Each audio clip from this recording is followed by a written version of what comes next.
Okay, so Assalamualaikum warahmatullahi wabarakatuh. Good everyone. Ramai dah ke yang bangun?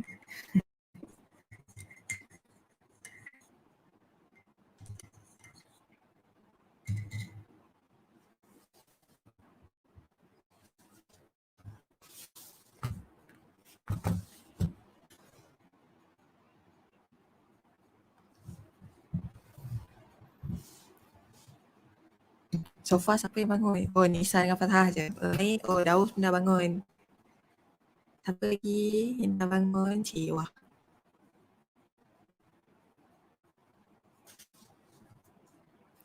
Aisyah pun dah. Okay.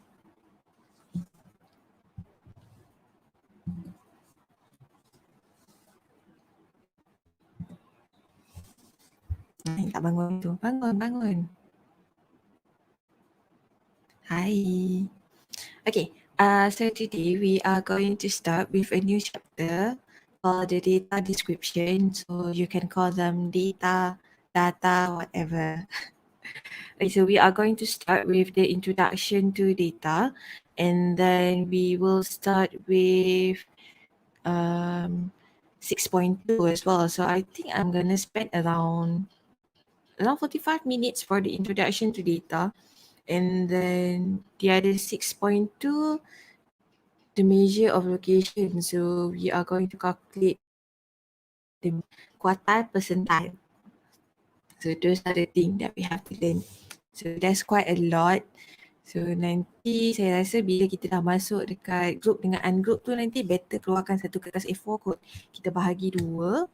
Nanti ungroup, group, so that we can write down the formulas simultaneously.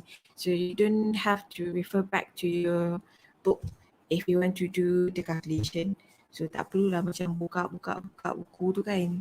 Nanti saya cari tengok formula tak jumpa. So now, let us start with the data description. Okay, so at the end of the topic, you should be able to identify the discrete continuous data, identify the ungrouped and grouped data, and then to be able to construct and interpret the stem and leaf diagram. So we will learn what is stem and leaf and how to construct them. So that is for 6.1. So basically for today, we are going to do 6.2 as well. So 6.2 is the measures of location, where we are going to find and interpret the mean, mode, median, quartile, and for ungrouped data as well as for the group data actually, sebab kita ada 2 jam. So other than ungrouped data, we are going to interpret for group data as well. Apa lagi nak tahu? Oh, by the way, why this topic is called the data description? Okay, so normally we have quite a few of data. It came from our experiment as a science student, right? We did a lot of experiment. So how to interpret or how to describe all those data and all those table. Sebab biasa bila kita buat eksperimen, kita dapat table macam-macam jenis table kita dapat. So how to interpret and how to describe all those data that we have already had. So that is why we have to learn data description. Okay, so this one will be tested in your group assignment as well as your group discussion. So do make sure to be able to find your mean, mode, median, quartile, and then be able to identify all the things. Okay, proceed. Next. You should be able to construct and interpret the box and whisker plot for the ungrouped data. So after this, I'm going to teach you how to do the box and whisker plot for ungrouped data. Okay, next. What is statistic? So statistic is a science that deals with collecting, organizing, summarizing, presenting, and analyzing data. Statistic has a wide range of use in the field of science, business, industry, economy, medicine, education, agriculture. And in fact, kalau tengok dekat universiti, dia memang ada satu course, dia memang untuk statistik. So Bachelor of Statistics. So we do have a degree for them. So yang degree tu kita panggil dia statistician lah. Dia belajar statistik kan. So statistician. Okay, so now field of science, statistical techniques are used to analyze data that is created from the experiment. So this is what I told you before. So as a science student, you have your experiment and then you collect all the data. So how do we analyze, or how do we extract the information from the data? And then in the area of business, the marketing survey are carried out to determine the compatibility of the product with the economics and social demand. So we have to see if let's say we are in a business minded people lah kan. When you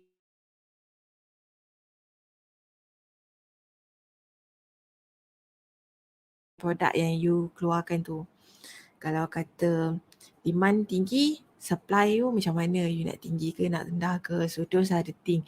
So they have the decision for that. Another one, in the formation of national policy, data from the census is used in economy and social planning. So contohnya bila kita nak buat budget kan, so every year kita ada budget. So of course, we have to refer to the data that we have, sebab nanti macam shock sendiri lah pula kan. Tiba-tiba je kita kata, oh ni B40, ni B30 and so on. Kenapa macam tak bergerak ah? Bergerak ke? Asal saya rasa gambar saya tak bergerak?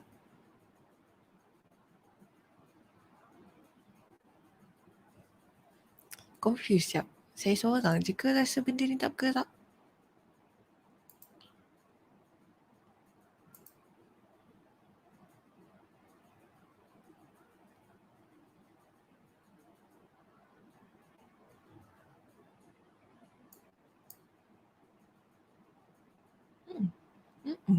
Macam bergerak, so sekejap.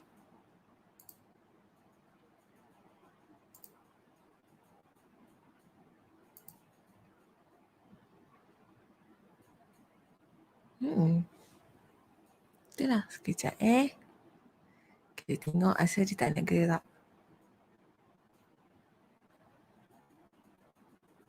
Oh, kejam.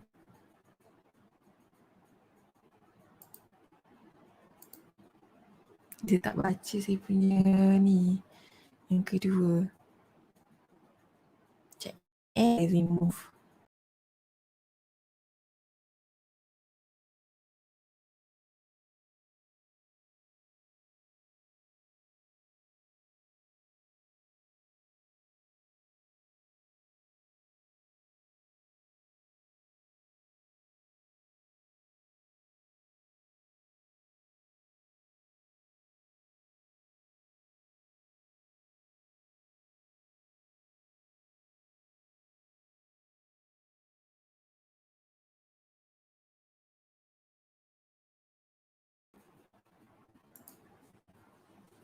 Sekejap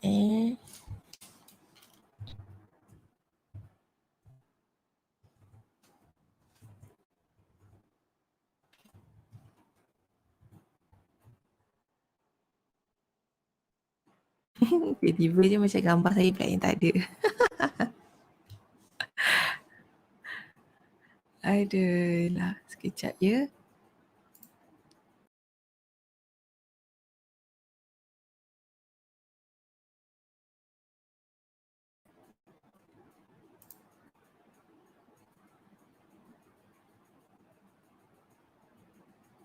Okay, tak apa. So sekarang boleh dengar ke?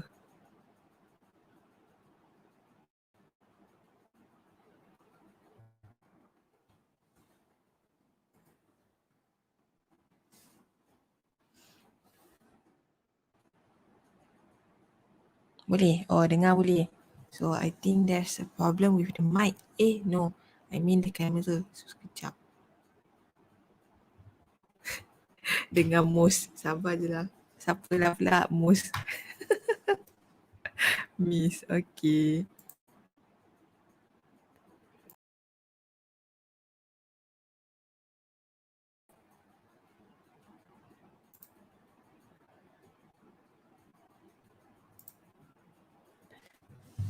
Right. Tak apa. Okay, so now let us proceed. So basically, in the field of education, statistical technique are used to analyze the progress of student in an examination. So bila kita tengok daripada hasil, contohnya macam exam hari tu kan. So kalau daripada exam kita tengok, kalau kata semua markah rendah je, so mungkin kita kena fikir sikit lah, adakah soalan tu terlalu payah ke, out of syllabus, and etc. etc. So those are the things that we have to think a little bit. Okay, so now next. Okay, so what is the population in the state? So a population is the collection of all elements whose characteristics are being studied. And then parameter is a summary measure of a population of sample such as population mean, mu, variance, sigma square, and etc. Okay, so what is the sample? Sample is a set of measurement that constitute part or all of a population. That is, sample is a population. So normally bila kita buat eksperimen, kita hanya ambil sampel sajalah. Sebab biasanya population tu terlalu besar untuk kita ambil, so kita hanya ambil sampel saja. Okay, variable. Variable is the you want to know. So a variable is any measure characteristic or attribute that differs for different subject. For example, if the weight of 30 subject were measured, then the weight will be a variable. So that is what you want to know when you are doing some statistic. Okay, so variable can be described into two types. So the first one is a quantitative variable where it can be measured on an interval or ratio scale. Another one is a qualitative variable. So a qualitative variable are measured on an ordinal and nominal scale. So senang cerita, quantitative. So this keyword actually come from a quantity. So that means you should be able to give some numbers to them. So for example, the quantity is 5, 6, 7, and so on. Qualitative, we cannot really put some number to it. So perhaps something like the color of your clothes right now. So perhaps the color, or maybe what else? Something that we cannot put a number, maybe either pass or fail, like, dislike, something that we cannot put a number to them. Okay, so next. Categorize the following information into qualitative or quantitative data. So you should check whether can you put them inside a number which is called as quantitative, or can you write them down, or can you describe them using some word. So boleh kira ke tak boleh kira benda tu. Okay, so for example, the height of boys. So if you see boys, you can actually tell them that the height is 150, 160, 170, and so on. So we can actually say we know the height of them. So this is the quantitative data. Type of footwear. So type of footwear is something like sandal, sport shoes. So we have quite a lot of footwear. So you boleh pilih you nak kasut apa kan. Ada kan dulu ada yang apa label untuk kasut perempuan. Perempuan punya kasut ni dia ada banyak nama tau. Dia uh, saya ingat stilettos ke apa entah yang macam halus tu je. Lepas tu dia ada sandal lagi. Lepas tu dia ada slipper Jepun dia lagi. So those are the thing. Okay, so this is called a qualitative data because we can put some number to that. We cannot put some number to that. And then age of lecturers. So kita boleh letak nombor lah untuk umur kan. So this is supposed to be a quantitative data. Color of car, for example, my car is red. And then another one is blue. Perhaps another one is purple. So we're gonna call them as a qualitative data. So kalau you boleh kira, quantitative. If you cannot count them, qualitative. Next. A survey was carried out on 20 boys and 25 girls in a college to find out whether do they like the subject statistic or not. Okay, so we have to state the population, the sample, the variable, the type of variable, is it a qualitative or a quantitative. Okay, so we carried out for 20 boys and 25 girls. So this is actually our sample What is the population? The population need to be everyone in the college. So all the students in the college will be the population, and then the sample will be 20 boys and 25 girls because I only choose them available. So I'm asking them whether do they like the subject statistic.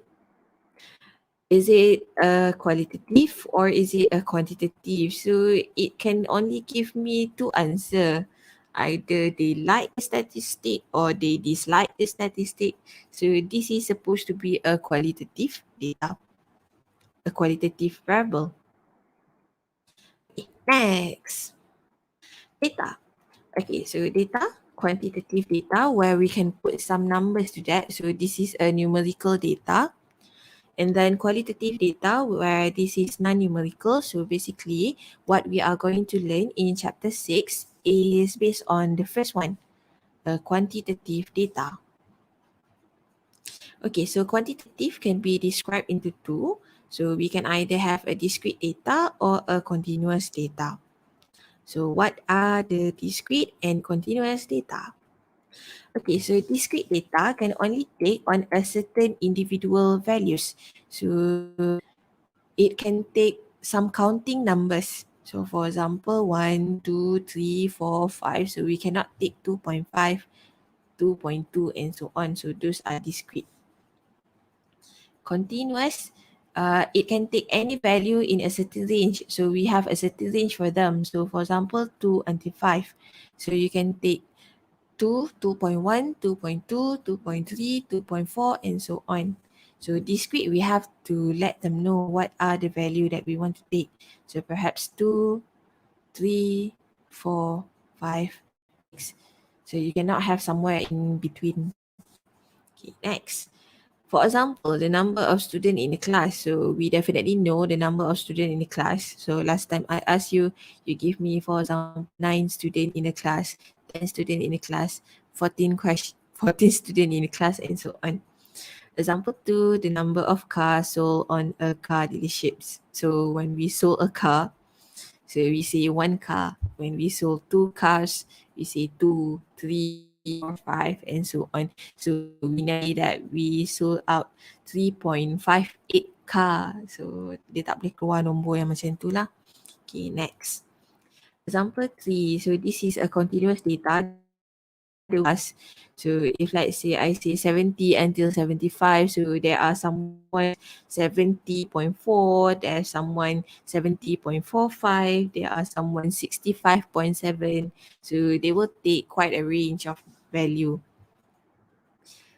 The fourth one, the time taken to complete an examination. So let's say I give you 20 minutes. So some of you might be able to solve them within 10 minutes, 10 seconds. And then another person might take around 10 minutes, 9 seconds. Another person might take 15 minutes, 11 seconds, and so on. So we have a certain range of values for them. Okay.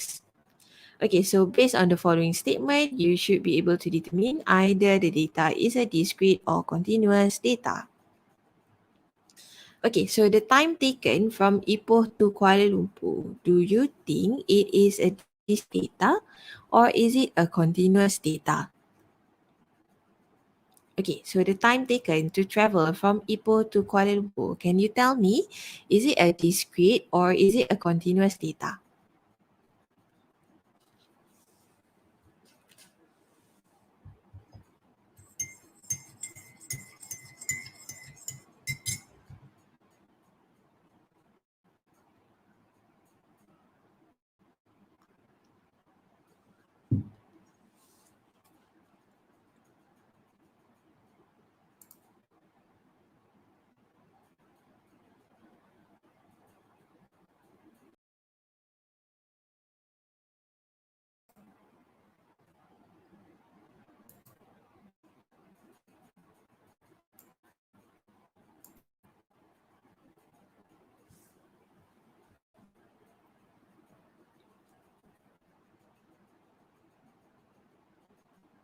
Oh, saya tahu dah kenapa saya punya internet strength dia tak kuat.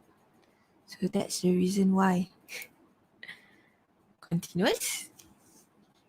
Okay, so the answer for them is, yep, continuous. It's supposed to be a continuous data because sometimes we can reach Kuala Lumpur within 2 hours, sometimes 3 hours, sometimes 2 hours and 1 minute, sometimes 2 hours, 30 minutes and so on. So this is a continuous data.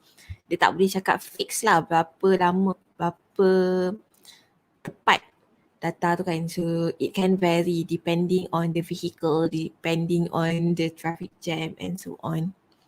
Okay, the second one, the number of pen sold by a stationery shop. The number of pen sold by a stationery shop. So the answer for B, is it a continuous or is it a discrete data? Okay, so the number of pen. So I guess this is quite similar to the number of cars. So you cannot sell your pen by 1.8 or 1.7. So this is a discrete data. Okay, C. The diameter of the sphere. So if let's say you have 10 spheres, so what is the diameter for them? Okay, so this one, this is supposed to be a continuous data. Because normally, even though we make from the same machine, they carry a little bit. So walaupun dia menggunakan machine yang sama, biasanya dia akan beza sikit lah, sikit dekat hujung-hujung. Perhaps around 0.01 or 0.0001. It will vary a little bit sebab dia adalah machine kan. It's not really perfect, so it will be continuous, tapi we try our best to make it almost equal. Next, the number of customer in a cinema in one day. Yang ini senang lah, musim COVID, jawapan dia memang kosong je kan. Jahat pula aku. No lah. In a normal day, the number of customers, it will be the same number of humans. So this is a discrete data as well. And then the weight of newborn babies in a hospital. Weight, of course, we are talking about weight. So this is definitely a continuous data. Okay. Right, next. Right, so if we have a raw data, we can actually categorize them into two. The first one is a group data and another one is ungrouped data. So a group data is grouped in interval and they are categorized into mutually exclusive interval, can be represented in frequency distribution table, histogram, polygon and or GIF. Oh, lamanya tak nampak perkataan ni. Or GIF. Ungrouped data are listed as a sequence or in the form of a frequency table but without the use of interval. Okay, so let's see what are the example for them. So example of group data, as you can see, oops. Okay, so the height and the frequency. So this is a group data. Ish, kenapa dia laju sangat ah? Okay, so we actually have some interval for them. Ungrouped data, we don't have any interval for them. Tak apalah. Okay, so all data are considered to be sample unless otherwise stated. Serabutnya lah. Kenapalah dia laju sangat? Saya lupa nak buang ni kot. Okay, tak apalah. Suka hati je. Okay, so measure in statistic. Okay, so we have two things to measure in a statistic. The first one is the measure of location.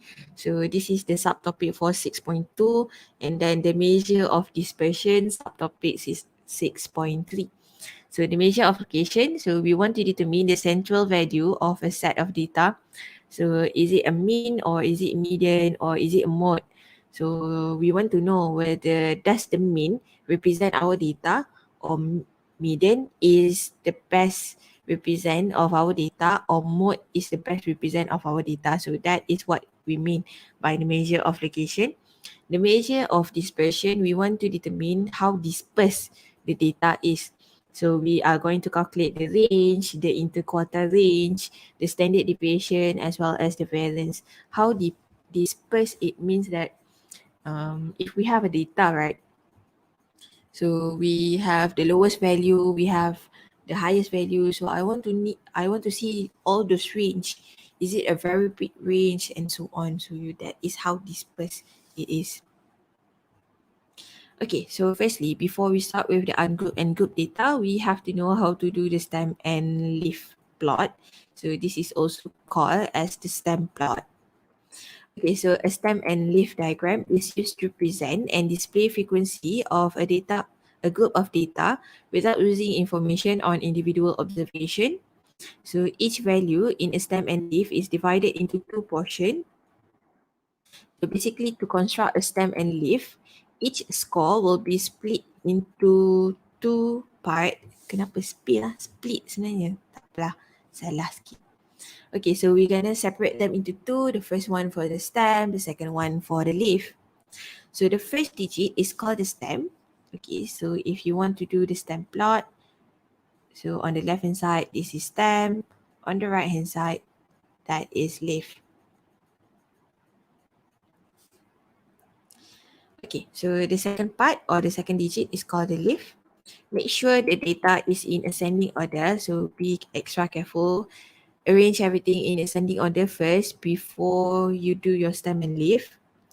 Advantage, the information on individual observation will not be lost because we keep track of all those data. Okay, example 4, construct a stem and leaf diagram for the data below.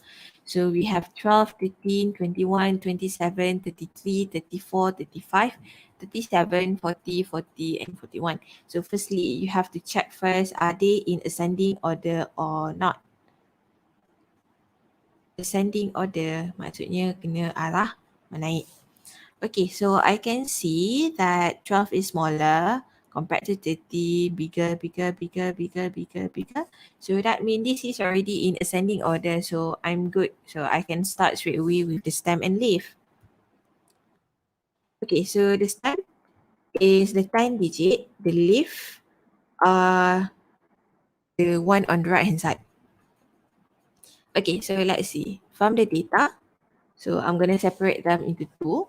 So this one will be for the stem, this one will be for the leaf. The leaf T. Tak nampak dah pula. Leaf L lah. Jadi T dah. Macam mana lah aku yang je agaknya.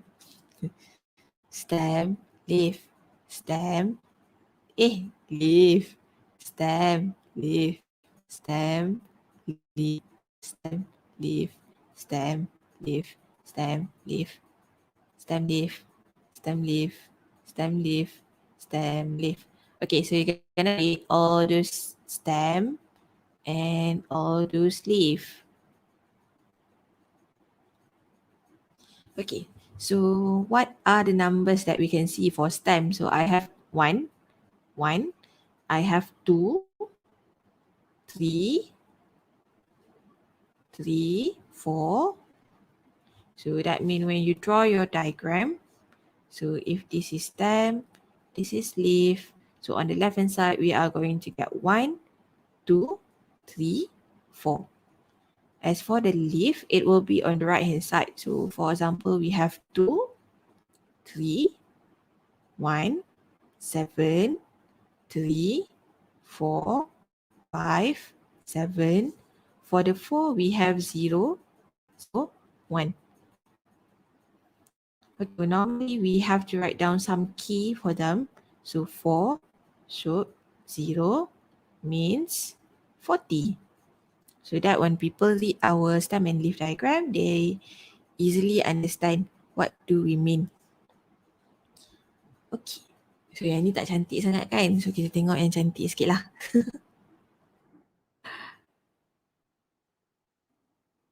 Ini cantik sikit. Okay, so do make sure to write down your key. 4, 0 means 40.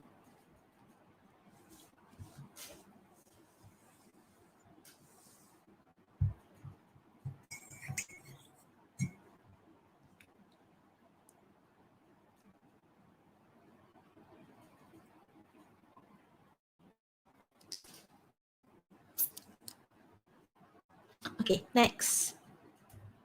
Measure of location. So this is for ungrouped data. So later on we are going to do those. So my best advice is for you to take out an A4 paper now fold them into half. So tak kisahlah nak buat secara vertical ke horizontal ke, tak kisahlah. Nak buat secara portrait ke, landscape ke, mana-mana pun boleh. Better to make sure you fold them into half. Okay, so A4 paper, fold them into half. One side of it, call them as the group data, another one call them as the group data. So ambil kertas A4, bahagi dua. So that bila kita baca formula, kita boleh terus salin formula dia. So one side for ungrouped data, another side for data.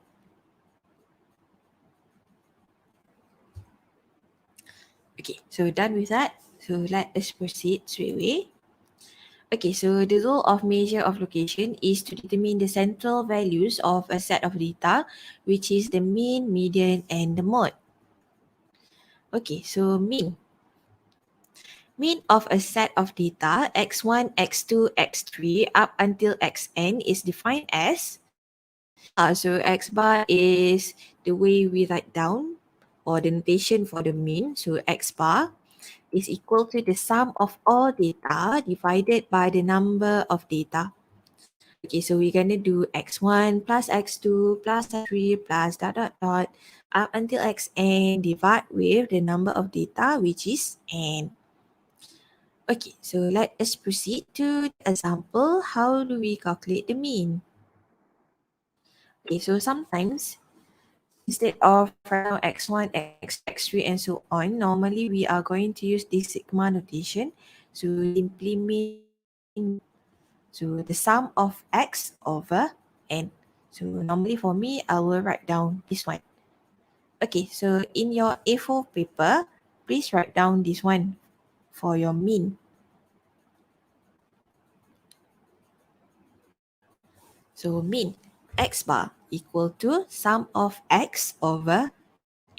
So please write them down. X bar, sum x over n. So that once you finish this lecture, you don't really have to look at them again. Okay, so let us look at those examples. Okay, so this is basically how you if you want to use your calculator, I'm sure you can learn them on your own. So now let us proceed to example 1. Okay, so find the mean of a set of numbers 3, 5, 7, 4, 5, 9, 6. So what is the formula for mean? X bar is equal to the summation of x over n. So we have to take 3 plus 5 plus 7 plus 4 plus 5 plus 9 plus 6 divide with the number of data. So this is 1, 2, 3, 4, 5, 6, 7. So we have to divide them by 7. Okay, so use your calculator, calculate them. So for this one, we are going to get 39 over 7, or the answer for them is actually 5.57. So this is how we are calculating our mean. Okay, so done with the mean, let's proceed with the next one. Find the mean of a set of data. So just now, those are ungrouped data. This is something like a group data, but this is for discrete. Okay, so what you are going to do is that you are going to times x with the frequency. So 0 times 2 plus 1 times 5 plus 2 times 7 plus 3 times 3 4 times 2 plus 5 times 1. So you're going to times everything together and then adding divide by the total frequency. So this is equal to the summation of f times with x. So f is the frequency, the number of children, that is x. So we are going to times f times x, and then we're going to take the sum for them, divide with the total frequency. Okay, so it will be 0 times 2 plus 1 times 5 plus 2 times 7 plus 3 times 3 plus 4 times 2 plus 5 times 1. Divide with the total frequency, which is 2 times 5, 2 plus 5 plus 7 plus 3 plus 2 plus 1. So the answer for this one is 41 over 20 So you can actually calculate them. This is 2.05. Okay, so that is basically how we are going to calculate the mean. So yang tadi bukan dalam table, yang ini dalam table lah. Dan lupa table sikit. Okay, next. Okay, so median. The median is the middle value when a set of data is arranged in ascending order, then choose the middle point. Okay, so now we want to calculate the middle point after we arrange them in ascending order. Okay, so we can actually describe them, or we can actually separate them into two. So the first one is either we are having something called the odd numbers, or we can have an even number. So when the data is odd, what you are going to do is that you are going to add one with data 1 by 2, and then we're going to take that observation as our median. If we have an even number, then we are going to take the mean of the two middle values. So this is x n over 2 plus x n over 2 plus 1, adding them together and then divide them by.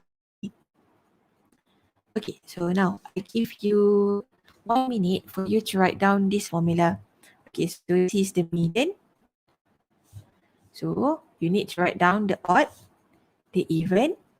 Okay, to write down this formula as well as this formula. So those are the two things you have to write down. Median can be separated into either the data is odd or the data is even.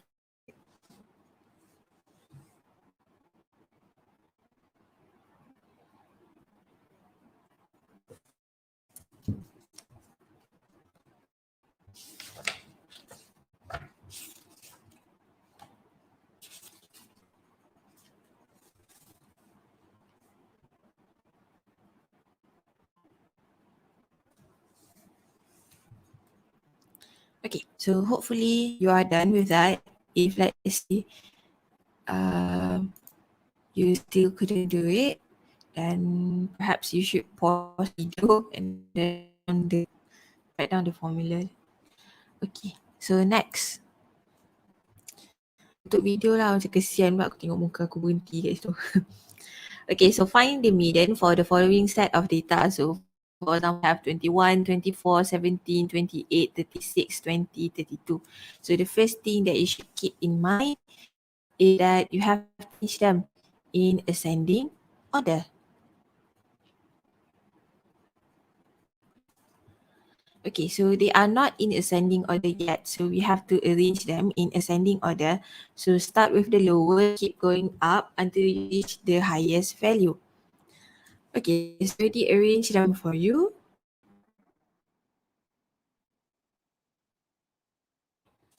Okay, so I start with 17, 20, 21, 24, 28, 32, 36, where the n is actually equal to 7.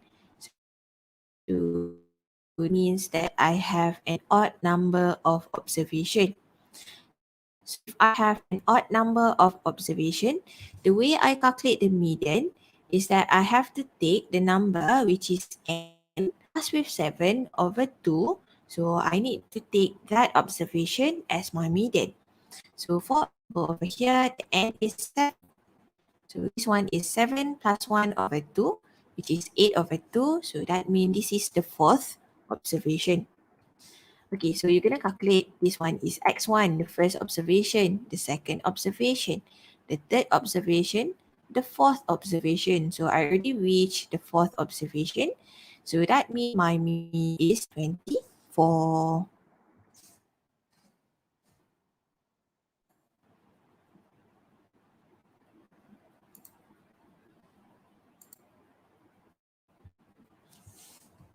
Okay, next.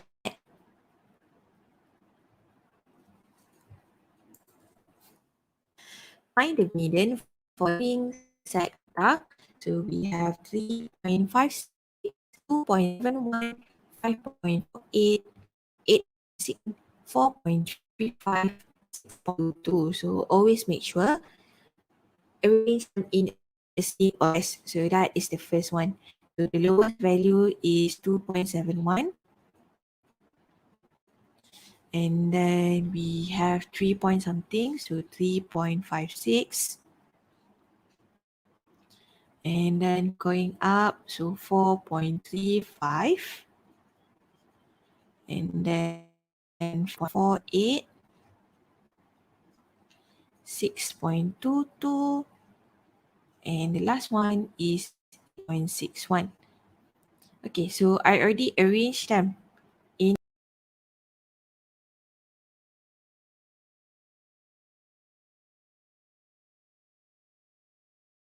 3, x4, x5, x6. So in total, we have 6 data. Oh my goodness. Suddenly, hilang dah. Saya rasa saya kena tukar pergi wifi. Kena pergi hotspot kot.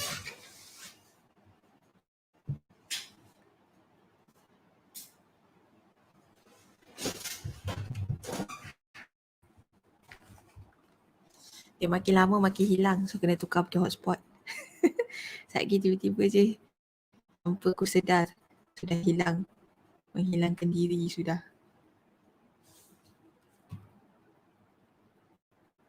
So sekejap lagi kalau hitam tu sorry lah.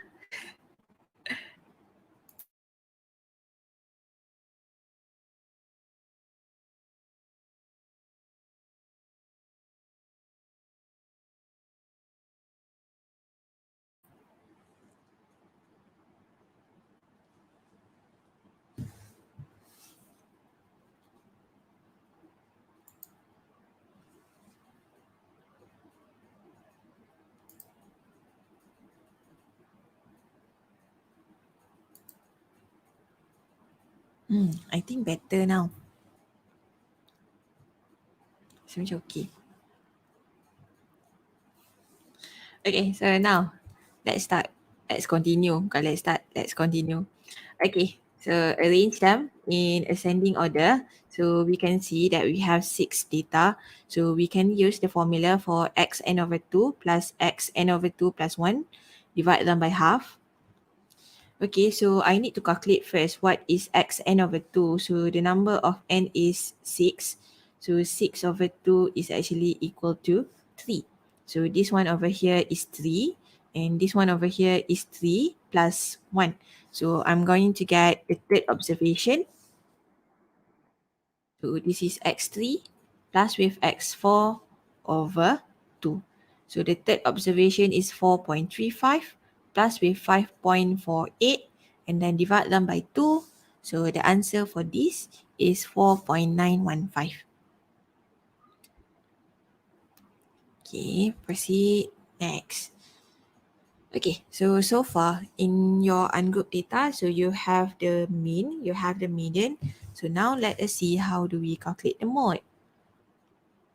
Okay, so mode of a set of data is the value that occurs most frequently. Okay, so for example, find the mode for the following set of data. So we have 5, 2, 3, 3, 5, 4, 28, 5. So which one that you say the number more compared to the others, yang keluar banyak kali compared to the others? Okay, so you might want to arrange them first so that you can see. So we got 2, 3, 3, 4, 5, 5, 5, 28. So as you can see, 2 only come out once, 3 only come out twice, 4 only once, 5, 5, 5 come out thrice, and then 28 only come out once. So that means the mode for this one is actually 5. Okay, next. 2, 3, 5, 8, 10. So what is the mode? Okay, as you can see, we only call them once. So I only call 2 once, 3 once, 5 once, 8 once, 10 also once. So that means I don't have any mode. Next, 0.2, 0.4, 0.4, 0.4, 0.5, 0.7, 0.7, 0.7, 0.5.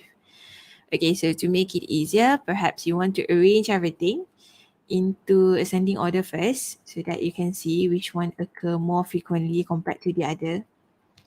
Okay, so 0.2 only come out once, 0.4, 0.4, 0.4, they come out 3 times, 0.5, 0.5, they come out 2 times, 0.7, 0.7, 0.7, they come out 3 times. So the highest value is 3 and 3. So that means my mode is 0.4 and 0.7. So we can actually have 0 mode, we can have 1 mode, we can have 2 modes, or we can have 3 modes, depending on the data, of course. Okay, so now, have you write down for the mode as well in your note? Tadi kan dah buat notes kan? Mean dah masuk, median dah masuk. Mode, you have to write down this one. The value that occur most frequently. Ataupun highest F lah. Highest F or highest frequency. Okay, so do make sure to write them down in your note. Okay, let's go. Okay, so if let's say the mean is actually equal to the median, equal to the mode, then we can say that this distribution is symmetrical. So I'll show you the graph later on. If the mean is bigger compared to the median, compared to the mode, so this distribution is actually skewed to the right. If the mean is smaller compared to the median, compared to the mode, so mode is the highest, so this distribution is skewed to the left. Okay, next. Quartile. So we have to learn about quartile and percentile as well. So the first quartile is a number such that 25%, a quarter is the keyword from quartile, quarter, percentile, percent. Okay, so first quartile is a number such that 25% or a quarter of the total number of data has values less than quarter one, the first quartile. It is also known as the 25th percentile, P25. So that means Q1 is equal to P25. So similar thing will happen with the second quartile. So the second quartile is also called the median. And that is the number such that 50% or half of the total number of data has value less than the second quartile. It is also known as the 50 percentile. So median is equal to Q2 equal to P50. Okay, next. The third quartile is a number such that 75%, 3/4 of the total number of data has values less than the third quartile. It is also known as the 75th percentile. Okay, so Q3 is equal to P75. Okay, now let us see the formula for the quartile of ungrouped data. Okay, so quartile are the value which divide a set of data arranged in ascending or descending order into 4 equal parts as shown below. So we're gonna learn the calculation later on, but let's just see that I already separate them into 4 equal parts. Okay, so this is the first part, second part, third part, and the fourth part. So that is basically how we separate them into 4 parts. So now we're going to learn what's the formula to calculate the quartile. So for ungrouped data, the K percentile. So we're going to use the formula for the percentile to calculate the quartile. So PK is equal to XS plus X, S plus 1 over 2 if S is an integer. And then X with a ceiling for S if S is a non-integer. Where what is S? S is K. So K is the K percentile right over here. K percentile. Okay, so K over 100 times N, and this is also called as the ceiling. Ceiling tu maksudnya kita nak round up. Okay, so S with a ceiling. So this is the least integer greater than S. So maksudnya kalau kata apa-apa nombor tu kita nak integer selepas daripada dia. So for example, if let's say I give you 2.5. So this one, if you round up, this one will be equal to 3. So actually similar thing will happen to 2.2. Since you are using this ceiling, you should take the least integer after them. So 2.2, that means this value should be equal to 3. Naikkan dia ke atas lah. Even if you have 2.01, it should be 3 as well. So the least integer after them. Ni kita panggil sebagai ceiling sebenarnya. So dia ada atas je, bawah tak ada.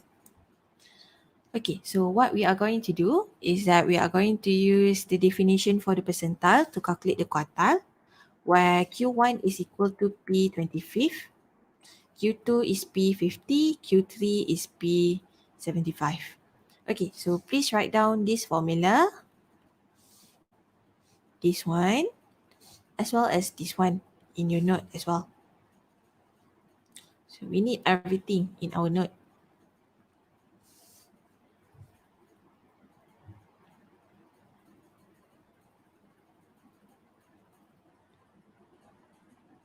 Okay, so if you need more time, you can pause the video first.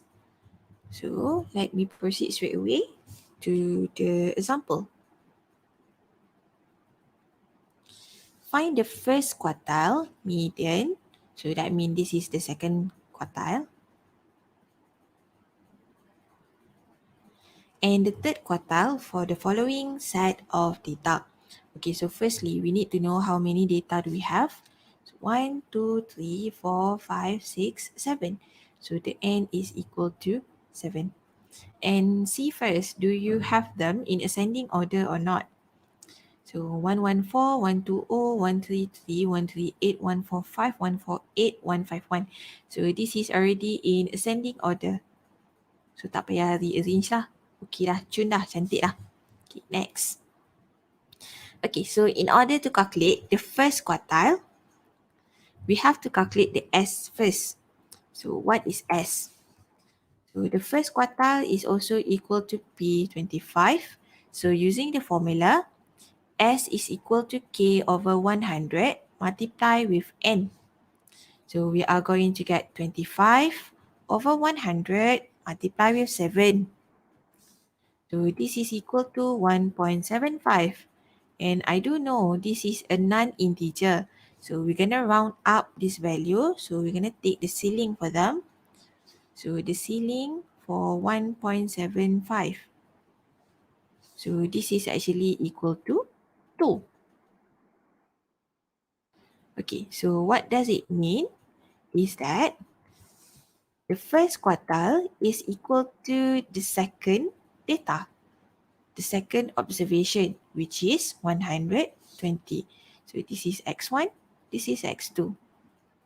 So if you have a non-integer, you simply round up and take that observation as your quartile or percentile. Okay, so done with this one. Let us proceed with the next one. Okay, so the second quartile, like usual, you have to calculate your S first. So S is equal to K over 100 times with N. So it's supposed to be 50 over 100 times with 7 because the second quartile is simply P50. So we are going to get 3.5. So 3.5 is a non-integer, so we should round them up. So this is 4. So which one is x4? So 1, 2, 3, 4. So that means my median is equal to 138. Finding the third quartile, so this is actually equal to P of 75. So calculate the S first. S is 75 over 100 multiply with 7. Dia macam ni lah. Tak tahu. Okay, so this is 5.25, which is a non-integer. So we're going to round them up, round them up. So it will become 6. So 1, 2, 3, 4, 5, 6. So that means my third quartile is equal to x6 and the value is equal to 148. So done with them.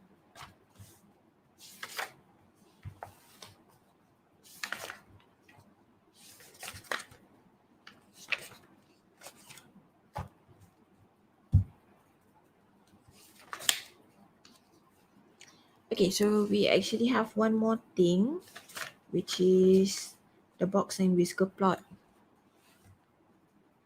But I think it's already almost 1 hour. So I'll say take 2. You can have a rest for 2 minutes first for you to catch up. Kalau kata ada benda-benda apa-apa yang tak salin lagi kan. Salin dulu. I give you 2 minutes. Sabar je lah.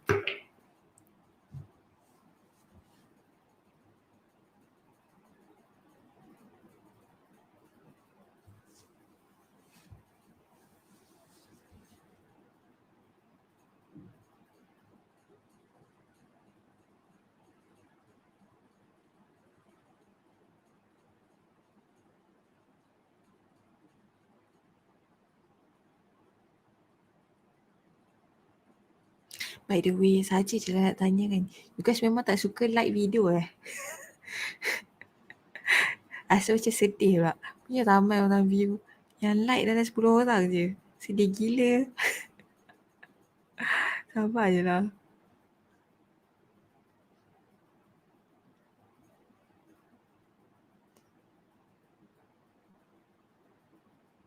Punya penat bangun pagi-pagi. Tengok-tengok dapat 10 je.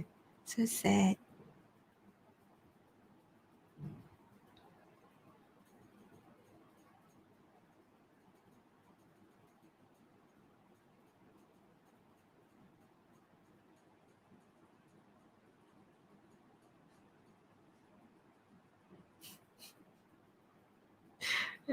Rasa cakap aku. Dan like sabar je lah. Ni mesti Farah jarang. Jarang like video sampai hati.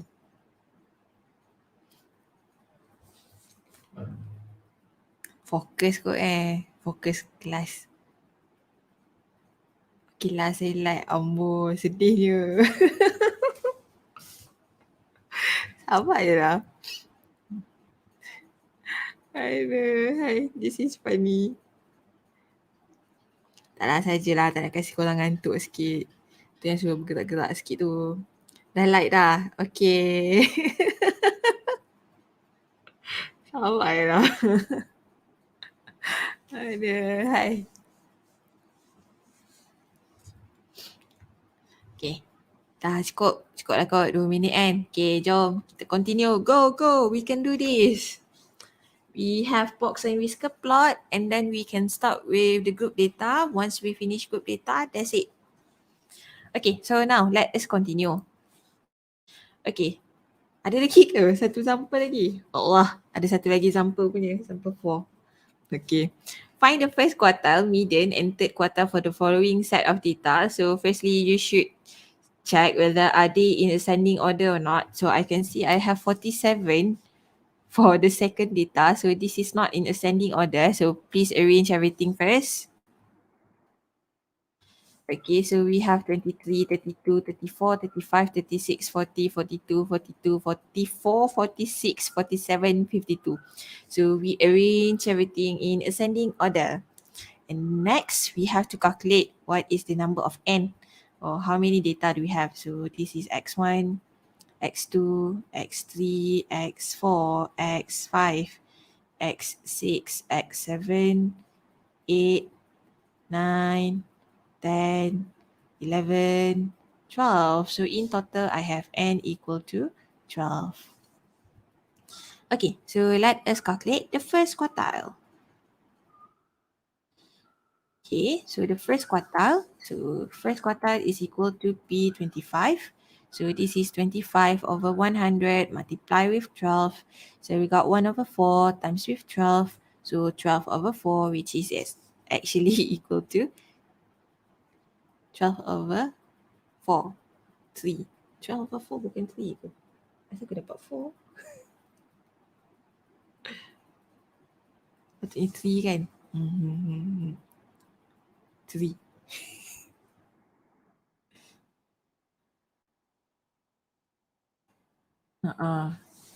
Sorry lah. Macam mana saya bahagi boleh dapat ni? Sekejap. So this is x3 plus x4 over 2. Okay, so 12. 12 over 4 is actually equal to 3.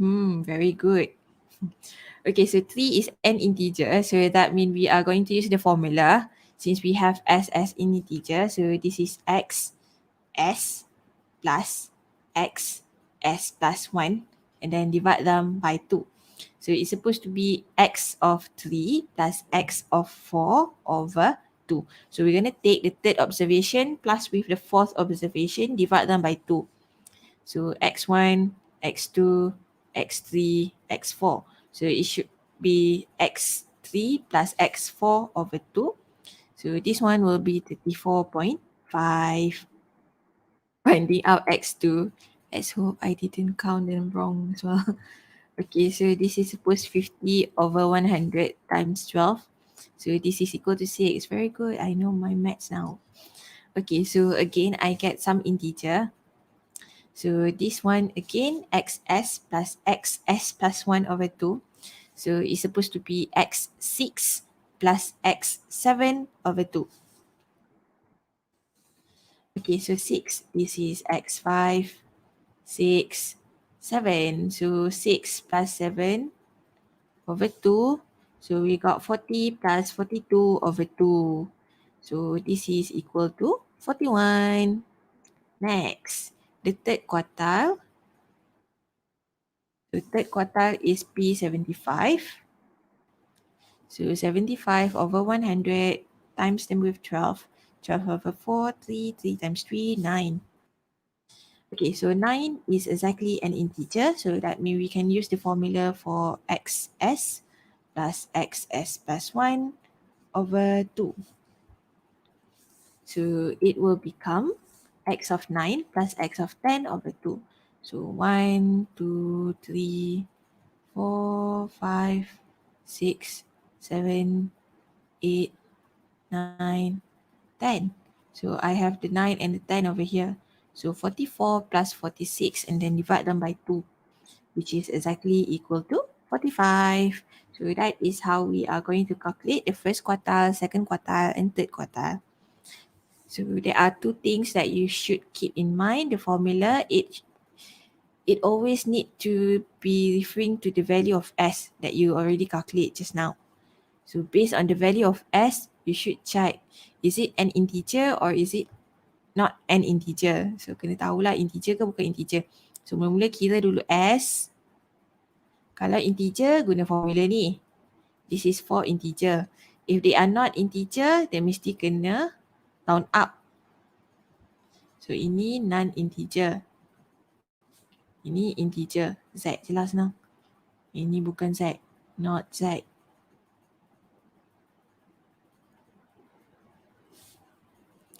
Okay, next. Box and whisker plot. A box and whisker plot give a graphical description of a data, a box and two whisker, using 5 measures, namely the median, first quartile, third quartile, the smallest and the largest value in the data set. Okay, so like the name itself, we want a box,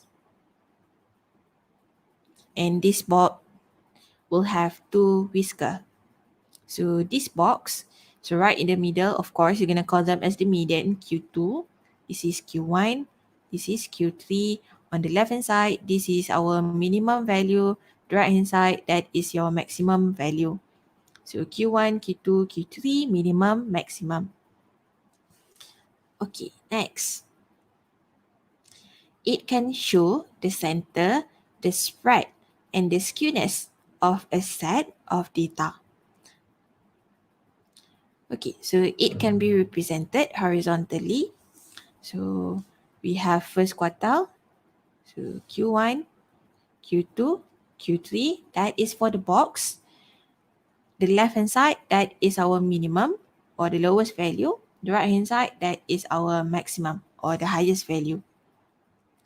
Okay, so the box extends from the first quartile to the third quartile and enclose the middle 50% of the data. The whisker extends from the box to the lowest and the highest value and illustrate the range of the data. Okay, so the box plot often provide information about the shape of a data set. So for example, if let's say we have a symmetrical data or no skew, so this is how it look like. So we're gonna have Q1, Q2, Q3, and the distance between Q1 and Q2, Q1 and Q2. The distance between Q1 and Q2 is equal to the distance between Q2 and Q3. And the whisker are the same length and the median is right at the center of the box. Okay, so for this one, just now we have, right, this is the mean equal to median equal to the mode. So there are two ways for you to describe about the shape. So the first one, you can actually refer to your box plot or you can look at your mean, median and mode. If they are equal, then that means this is a symmetrical data. Okay, so this is skewed to the right. Okay, so Q1, Q2, Q3, as you can see from the box, Q1 and Q2 is much more closer compared to Q2 and Q3. So the left whisker is shorter than the right whisker. So this one is on the left, this one is on the right. And the median is nearer to the Q1. So that is why we're going to call them as positively skewed or skewed to the right. Negatively skewed or skewed to the left. As you can see from the diagram, Q1 and Q2, this one is larger compared to Q2 and Q3.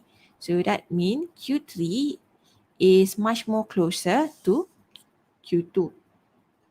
So the left whisker is longer than the right and the median is nearer to Q3. So that is how you know this is skewed to the left.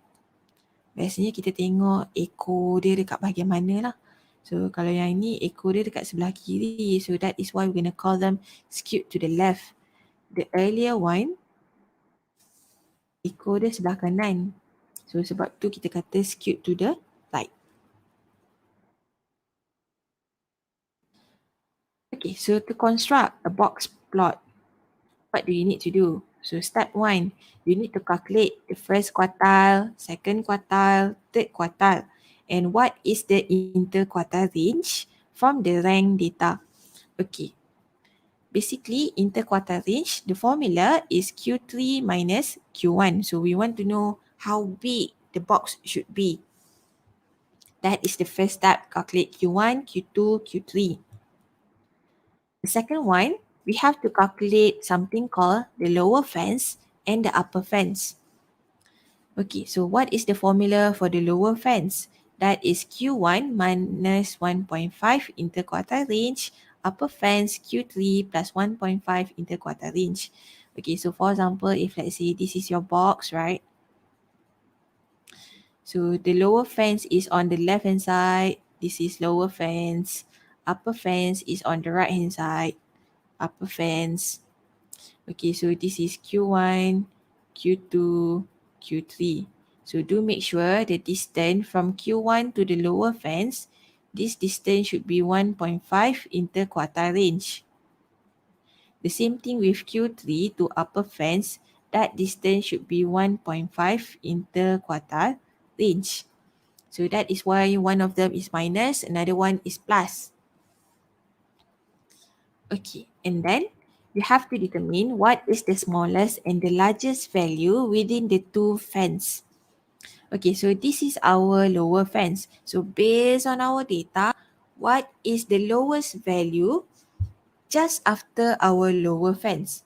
So we're going to see what is the lowest value. So that one is going to be our minimum. So this is minimum. And then what is the largest value just before our upper fence? So that is our maximum. So lower, highest. Lowest, highest. Okay, so draw the horizontal line and mark them and then check if there are any value outside the fence. Okay, so min until Q1, so this is your whisker. Oops, tak kena. And then Q3 until the maximum, that is your whisker as well. So this is the box and whisker. So what do they mean? Check if there are any values outside. So tadi kita kata minimum is the smallest value after your lower fence, right? So check if you have any value that is below than your lower fence. So this is called as an outlier. And let's see if you have any number just above your lower fence. So that is also outlier.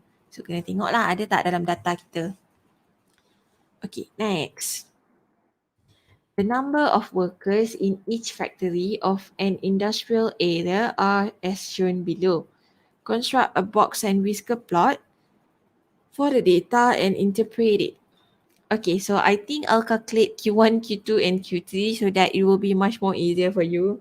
So I'll calculate them first. So you just need to draw the box and whisker plot. So I think I'll give you the values straight away. Okay, so arrange everything in ascending order first. So 107, 107, 125, 146, 161, 166, 173, 199, 225, 236, 252, 255, 327, 343, 348, 390, and 424. Okay, so the first quartile is 161, the second quartile is 225, the third quartile is 327, the interquartile range is Q3 minus with Q1. So this is 327 minus 161, so this is equal to 166. Tiba-tiba je ada budak NCC lepas. Hi Nat. Okay, so now I'll give you 1 minute for you to write down the first step so that we can do our box plot later on.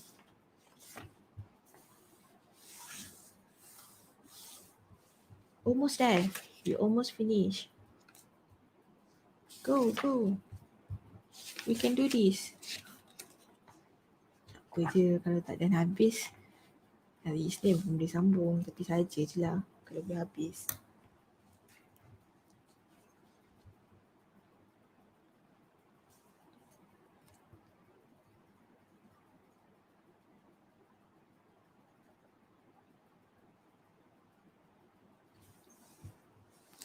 Okay, so now what do I have so far is Q1, Q2 and Q3. So that means we can actually draw our box now. So this is Q1, Q2, Q3. So do make sure they are in, macam mana nak cakap, dia mesti kena jarak dia tu kena tally lah. So this is 161, 225, this is 327. So you should see which one is shorter, which one is longer. So kena kira sikit lah. Which one is shorter, which one is longer. Okay, so this is the first step. The second step, we need to draw our lower fence and our upper fence, right? So lower fence, upper fence. So the distance is 1.5 interquartile range. So from the value of interquartile range, times them with 1.5, make sure you get that value, and then add them with 327 to get your upper fence, and do 161 minus with 1.5 interquartile range in order to get your lower fence. 1.5 interquartile range. So you need this value first. One of them adding, another one subtract. Okay, so the lower fence is 161 minus 1.5, 166, which is negative 88. And then 327 plus 1.5, 166. So this is 576. So lower fence done, upper fence done. So now we have to test, or we need to check what is the largest or the minimum value inside our fence. Okay, so let me go back to the diagram that I have earlier. That will be easier. So my lower fence, let me change some color to them. Okay, so this is negative 88. This one just now is 576, if I'm not mistaken. Let me go back to them. Yes. Okay, so now we need to know what is the minimum value and what is the maximum value. Okay, so the minimum value is 107, and that is actually higher compared to our lower fence, so I can actually put them inside 107. The highest value for the data is 424, and that is just before our upper fence, so that means I can write them down over here. So now draw your whisker.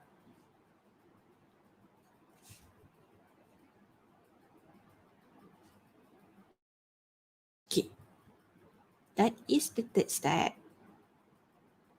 Do we have any data that is below your lower fence or upper fence? So tak ada lah, sebab saya memang guna lowest and highest value of the data.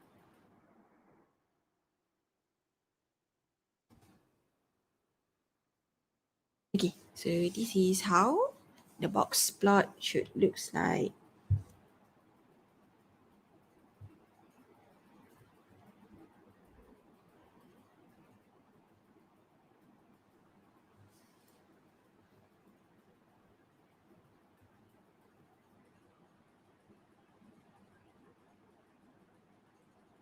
Okay, next.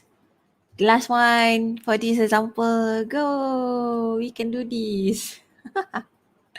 Okay, so this distribution is skewed to the right, or we can say it is a positively skewed. As you can see, Q2 and Q3, the distance is much more bigger compared to Q1 and Q2.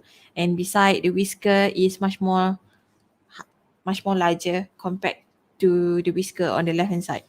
So this distribution is skewed to the right, or we can say it is a positively skewed. Okay, next. Okay, so sometimes the value which are unusually small or large occur in a set of data. So this one normally called as the outlier. It probably occur because there's an error in recording the data. So biasalah kita buat eksperimen, kita ada ralat kan. So those are the error. As a guide, point which are 1.5 times the interquartile range, more than the third quartile or less than the first quartile are called outliers. So anything that is outside of your lower fence and your upper fence will be called as the outlier. So what do they mean as for the third one is that if you have your lower fence and your upper fence, anything below this and anything higher than this, that one should be your outlier. Okay, so for example, this is our lower fence. This one is an outlier because that is on the left hand side of our fence. This is an upper fence, so anything on the right hand side of them will become an outlier. Okay, next. The following stem plot shows the maximum temperature for each day from the 1st August to 23rd August in a town. Draw a box plot and use the box plot to identify the outlier.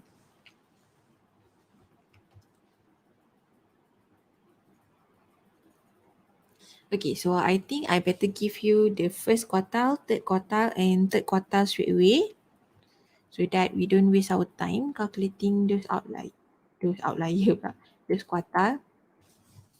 Okay, so the first quartile is 64, the second quartile is 67, the third quartile is 70. So what else do you need to calculate? So you need to calculate your interquartile range. So that one should be Q3 minus with Q1. So the interquartile range is 70 minus with 64. So the interquartile range is actually equal to 6. Okay, so once you know what is the interquartile range, then you can easily calculate your lower fence as well as your upper fence. So lower fence, upper fence. Tulis ni dulu lah. Q1, Q2, Q3.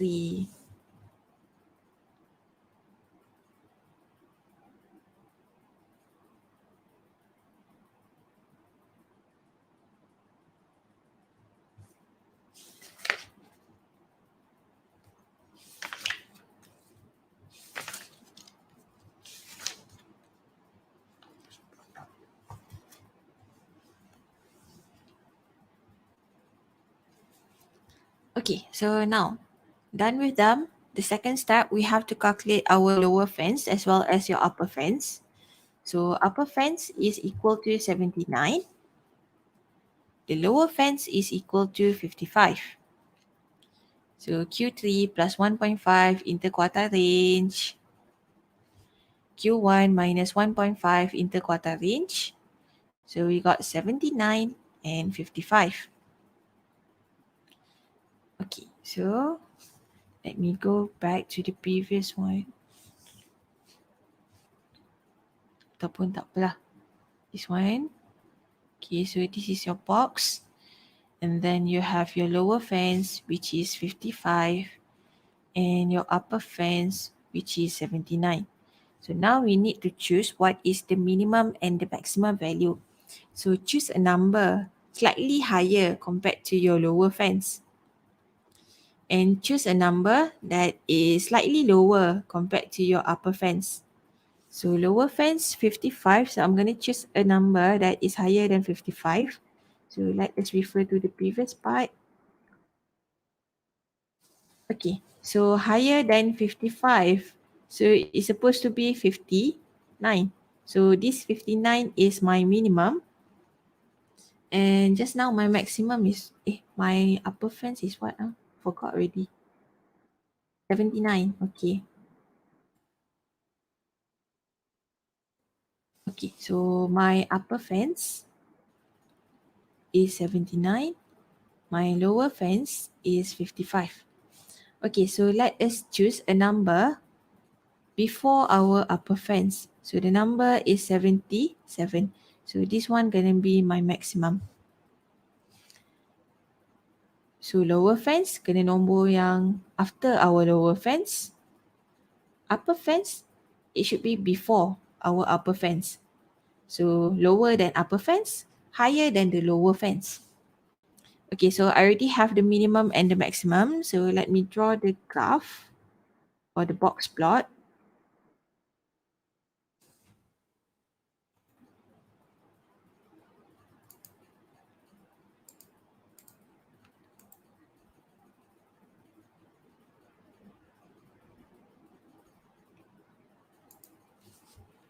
Okay, so now the temperature that may be recorded wrongly is 51. Why is that? That is because 51 is the only number that is outside of my lower fence. So I have 51 over here. Oops. Kenapa lah dia tak tukar pen? Kat sini, 51. So that is my outlier. So I don't have anything that is larger than my upper fence. So I don't have any outlier on the right hand side. Okay, so the box plot. So this is the box plot. This is our lower fence, our upper fence, and then Q1, Q2, Q3. And this is your minimum, your maximum.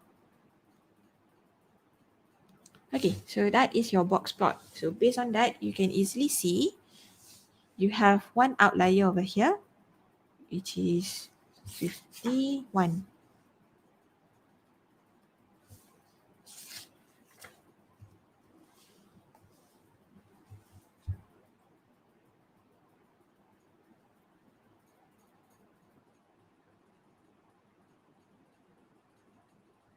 Okay, so yang ini boleh snap dulu lah.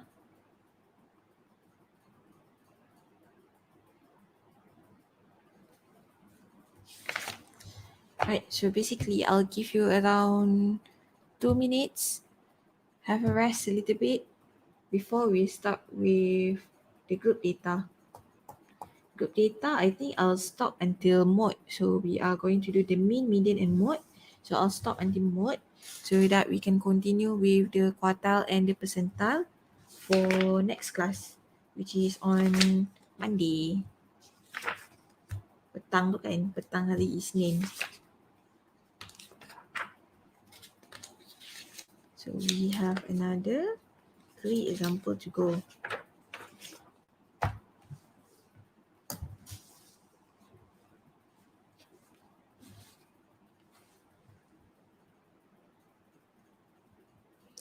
So far okay ke semua orang?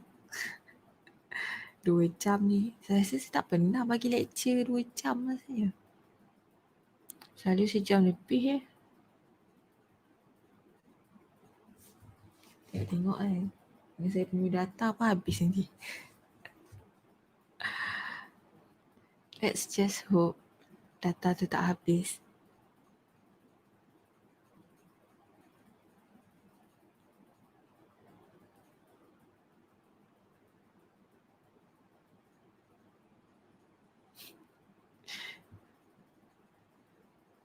Are you guys doing okay? Masih okay lagi lah? Masih bertahan lagi ke? Okay. Risau pula saya. Banyak kan. Daripada stem and leaf, box plot, mean, median, mode, quartile, percentile. Quite a lot of things.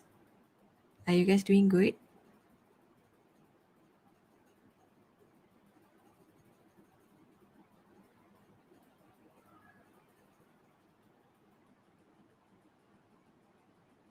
Makin lama makin kurang dah orang. Tak apalah, dia pergi breakfast kot. Okay dah tu, tak apa je. Okay, so now let us proceed with the group data then.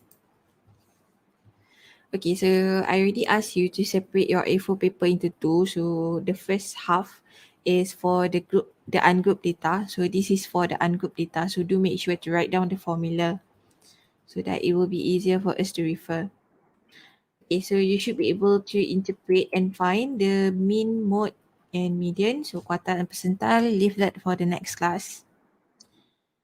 Okay, so how do we calculate the mean? If a set of group data given in a frequency distribution, for example, in the form of the class interval, then the mean is x bar equal to f1 x1 plus f2 x2 plus dot dot dot until fk xk divided by f1 plus f2 plus dot dot dot plus fk, where x bar is actually the summation for fx over the summation of f. So x is actually the midpoint. So this one, don't forget, this is the midpoint of your class interval. So if you have a table, you need to calculate its midpoint.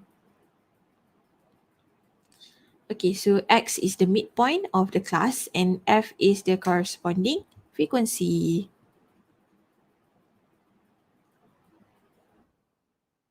Okay, later on I'll teach you how to use your calculator. I think it would be easier if I teach them in tutorial class compared to lecture because it's quite hard to follow. Okay, so now example 1, calculate the mean of a life content of 40 batteries. Okay, so this one, you already have the table, right? So just extend the table a little bit. So just extend it to the left hand side so that we can easily calculate the midpoint. So this is the x or the midpoint. Okay, so how do we calculate the midpoint? So we are going to take 1.5 plus 1.9 and then we are going to divide them by 2. So this is 1.7. And then 2.0, 2.4, divide them by 2. So this is 2.2, 2.7, 3.2, 3.7, 4.2, 4.7. So that is how you are going to calculate the midpoint. And then what do we do next? Next, we have to calculate what is the value for fx. So we are going to take 1.7 times them by 2. So that is the value for fx. And for the second one, the third one, the fourth one, the fifth, the sixth, and the seventh one. So we have to calculate what is the fx, and after that we have to calculate the total for everything on the right hand side. Okay, so I'm sure you guys know how to use your calculator, so I'll give the value straight away.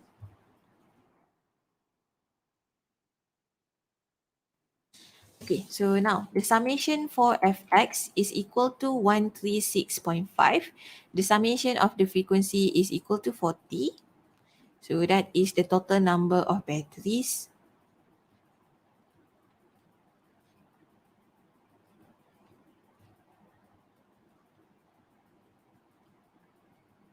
So in order to calculate the mean, we simply take the summation for fx over the summation of f.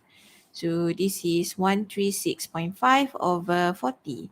So summation for fx over summation of f. So the answer for this one is 3.4125. So that is the mean.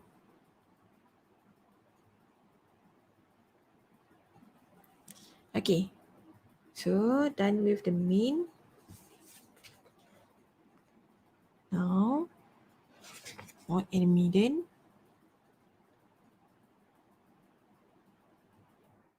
Okay, mode. Mode can be calculated by using this formula. L plus D1 over D1 plus D2 multiply with C. Okay, so what is L? Okay, so this L over here is the lower class boundary of the mode class. Okay, so whenever you see those data, to start with calculating the mode, what you need to have is a highlight first. Okay, so check from your data which one has the highest frequency. Highlight that one first because that is your mode class. So again, I repeat, in order to calculate the mode, what do you need to do is referring to your data and check which one has the highest frequency. Which one that has the highest frequency, you take you highlight that one first. Okay, so let's say this is my mode class. So I already highlight this. Okay, so LB. LB is the lower class boundary for the mode class. So you need to check your interval. Let's say this is 1.2 until 1.5. So this one, adding with this one, the previous class, you divide them by 2. That is your lower class boundary. And then what is D1? So this is your frequency, right? So D1 is the difference between your frequency and the one before that.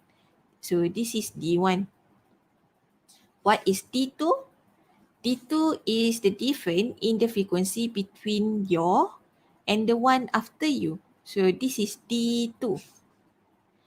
What is C? C is the class width or the class size. So you need to check what is your lower boundary and what is your upper boundary. So you minus these two. Of course, lower boundary minus with the upper minus with the lower boundary. So this one, the difference between them, this is actually the class size, or we're going to call them as the C. So I'm sure when we see the calculation, it will be much more easier to understand. Okay, so again, I repeat, do highlight the mode class. So the difference between the frequency of your mode class and the one that is previously is D1. Your mode class with the one after that is D2. And then the class size is simply the upper boundary minus the lower boundary for that class. Okay, so let us see one example. Find the mode of the frequency distribution given below. So we got 15 to 19, 20 to 24, 25 to 29, 30 to 34, 35 to 39, 40 to 44. The frequency 1, 4, 22, 35, 28. Okay, so what do you need to do? Take your highlight the highest frequency first. So the highest frequency for this one is 35. So do make sure to highlight this one first.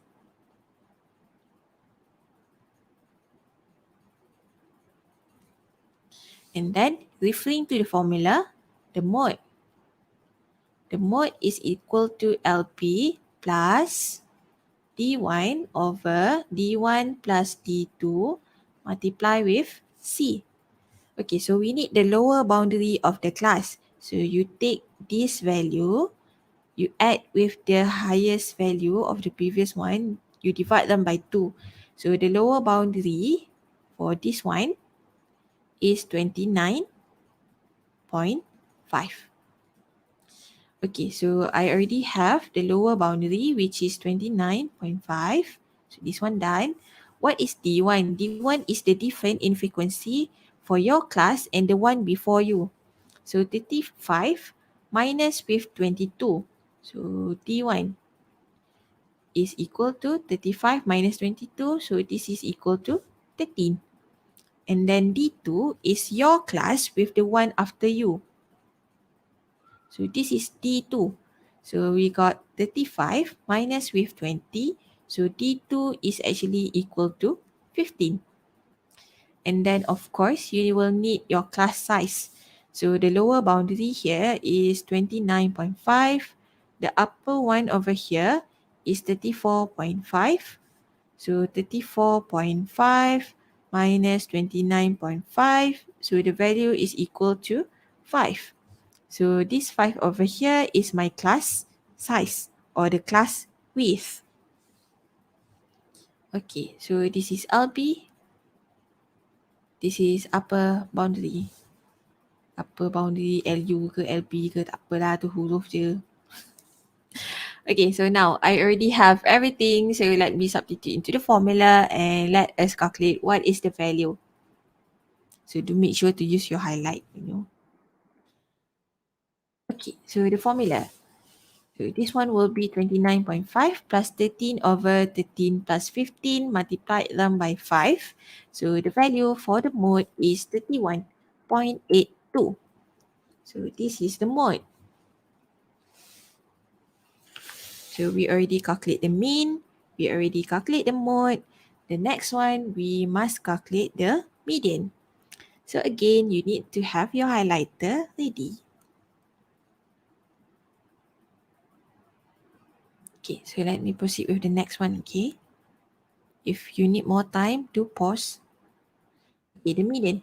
Median is the value for which 50% of the observation lie either side of it when arranged in ascending order. The median class should be determined first before calculating the median. So similar thing with the mode, we need to know the median class. Median lies at n over 2 observation by referring to the cumulative frequency. So this one, we have to calculate the cumulative frequency and find out where does the median lies. So median can be calculated using this formula, LK plus n over 2 minus cap F, K minus 1 over Fk multiplied by C. So what are the difference between them? So capital F stand for the cumulative frequency. So this is cumulative frequency. F simply refer to the frequency. K means that we are calculating at that class. K minus 1 meaning that before your class. K is your own class. K minus 1 is the class before yours. Okay, so LK, the lower boundary, and the total number of observation, FK minus 1, cumulative frequency before the median class. C is the class width. FK is the frequency of the median class. So let us try to calculate them then. Okay, so find the cumulative frequency and calculate the median. So we will need, so this is small f. So now we have to calculate the big F, which is the cumulative frequency. Okay, so we start with 1. Of course, you need to add 3. So this is 4. 4 plus 5. So this is 9. 9 plus 7. This is 16. 16 plus 13. So this is 29. 29 plus 9. So this is 38. 38 plus 7. So this is 45. 45 plus 3, so this is 48. 48 plus 2, this is 50. Yay!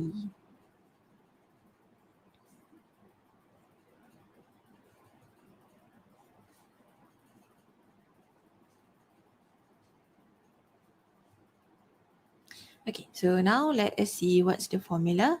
So the median The formula is LK plus n over 2 minus Fk minus 1 over Fk multiply them by C. So I need to know where is my median class first. Okay, so the total data is 50. So n over 2 is 50 over 2, which is equal to 25. So I need to know where is my 25th observation. Okay, so let us take your highlight. Okay, so where is it? 25. 25 is somewhere along here. So this is my median class. So highlight first. So this is our median class.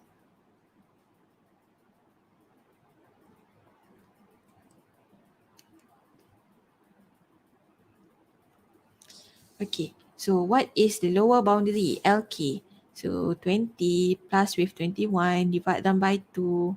So my LK is equal to 20 plus 21 over 2, which is simply equal to 20.5. So I know the value of LK. What is n over 2? N over 2, we already calculated them earlier. So this is 25.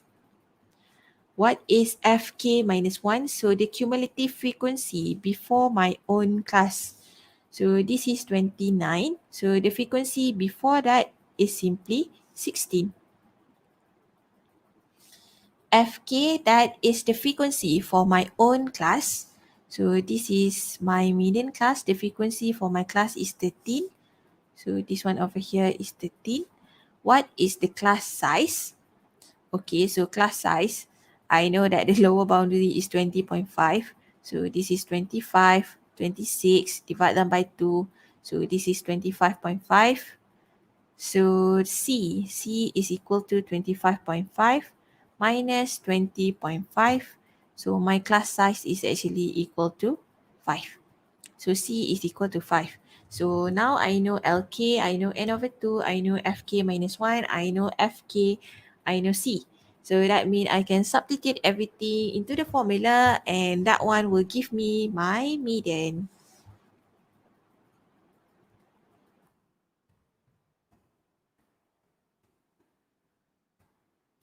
Okay, so substitute into the formula. The median is 20.5 plus 50 over 2 minus 16 over 13 times them by 5.